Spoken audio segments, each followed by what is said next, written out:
Hey tankers, this is episode 28 of our Road to Unicum series. Today we look at the E25. This is the Tier 7 German premium tank destroyer that was made available in North America as a reward for the monthly missions. I was excited to try the tank out because it's been described as overpowered. That term tends to be thrown around too much in online games, but this tank truly is overpowered. The strengths vastly outweigh the weaknesses. Strictly solo pubbing and with silver ammo only, I was able to pull a 66% win rate across my first 100 battles and average over 2 spots and 2 kills per game. The latter stats really attributable to the strong mechanics of this tank. The gun has a tier 10 level damage per minute of 2700, incredible accuracy at 0.3 and a very fast aim time of 1.5 seconds. The silver penetration is functional at 150 considering that this tank gets preferential matchmaking, so you only see up to tier 8 tanks, and for the premium round it is APCR, which is great. The view range is 360 meters, which is high considering that most tank destroyers, the non-premium ones, had their view range nerfed as a recent balancing adjustment, so this tank is capable of spotting pretty well, and I load both the binocs and the coated optics.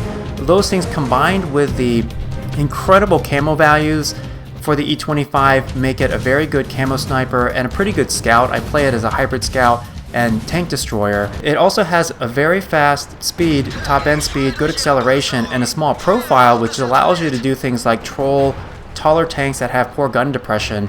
I actually don't, this stuff is hilarious by the way. I love doing this to opponents late in matches. I don't really recommend doing it earlier. What you want to try to do is fight tanks from range where your small profile and your accuracy and your fast aim time give you an advantage over other tanks, and especially with your camo on maps where there's room. But it's hilarious to sit here and like pull up alongside tanks that can't fire down on you. The main thing is to really just kind of hug them, activate your auto aim so that you can see the gun is automatically kind of aiming toward the middle of the tank, and then whenever you can just take a shot. And this is a great way, by the way, of like totally distracting tanks and making it easier for your friendly tanks to fire upon them.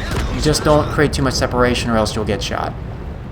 So let's take a look at the E25 in a replay. This is a tier 8 Fisherman's Bay battle. We're in the north spawn, and I'm going to leverage the E25's excellent vision control and the very high speed to push up to E6, and I'm going to spot the approach of the heavy tanks towards city.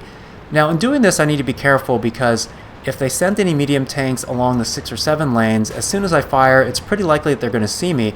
However, my camouflage values are good enough that even after firing, it's possible that the heavy tanks won't spot me. So this is an aggressive play, but it's one of those things which, from a Unicum perspective, you want to get your gun engaged early and not try to take too much of a risk. As I pull up here toward these bushes, I'm keeping my eye out along the 5, 6, 7 lanes to see if any medium tanks get spotted who could counter spot me.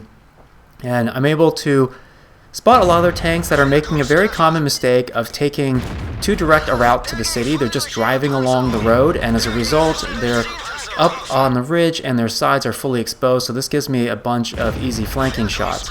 This also helps to tell our tanks in city what they can expect in terms of the enemy deployment and which tanks and how many have gone to city. We have about 6 tanks going towards city, and I've done my early job here of just spotting their deployment and softening up some of their tanks a bit.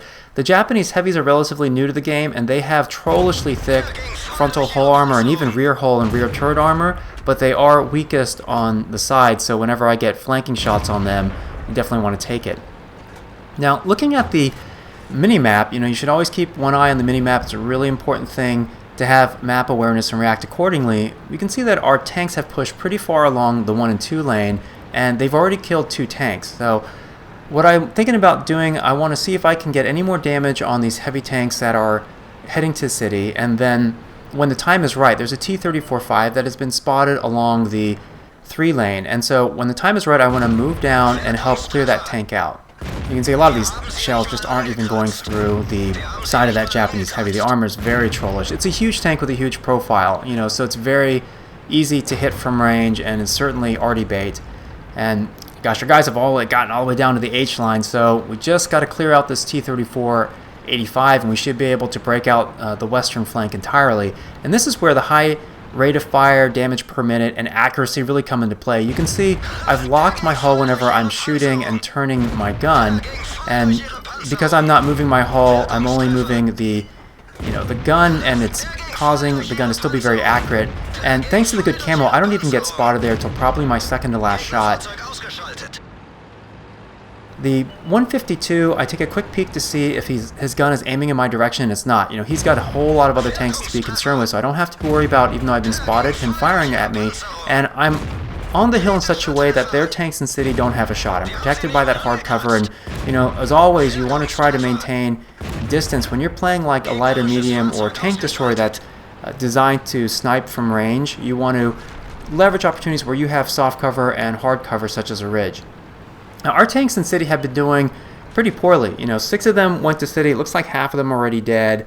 They're not really doing too much damage to most of the tanks in city. So what was a big lead on our part is gradually evaporating. The game is now tied. I'm spotted, so hanging out here is a little bit of a risk. Now, the T-29 is not looking at me, and I've got some full flanking shots on him. The Japanese heavy that's directly in front of me is on the other side of a building, so I don't have to worry about him firing on me per se. And I'd like to get a shot into this E25, and thanks to the high rate of fire, I'm able to squeeze in another shot just before he goes out behind hard cover. Now, you guys have heard me say 80% of the time trying to cap doesn't make sense. In this particular case, putting cap pressure makes sense because we don't have any kind of meaningful lead. As a matter of fact, most of their tanks that are in city have a pretty high amount of hit points. And I've got to watch out. The Japanese heavy tend to have, you know, pretty good alpha guns. And where I am, I'm very exposed to these tanks directly to my southwest along G9 or so. What I am trying to do is just keep some of these targets lit so we know what their deployment is, and then when I hit that Centurion, he backs up a little bit. No one likes getting, you know, machine gunned by the E25.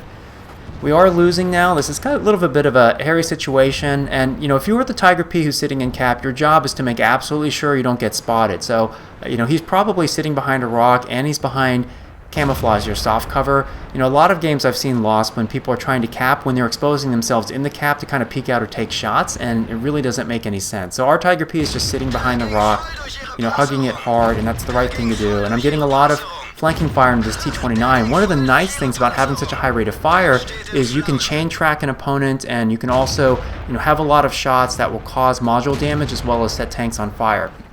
Their Super Pershing is wisely rushing their cap. He really doesn't have any other option. If he spots the Tiger P and the Tiger P gets hit, we're probably going to lose this battle, or it's going to be unpleasantly close. But because the Super Pershing's crossing over the field, that's an easy bunch of flanking shots for me, and I go ahead and run down kind of at a diagonal, see if I can draw any fire, just distract him right before the cap finishes. Certainly that's a little bit of a risk, but what I was able to do by getting a lot of damage early and then getting damage and kind of discouraging them from pushing back toward their cap late was, you know, help secure the victory.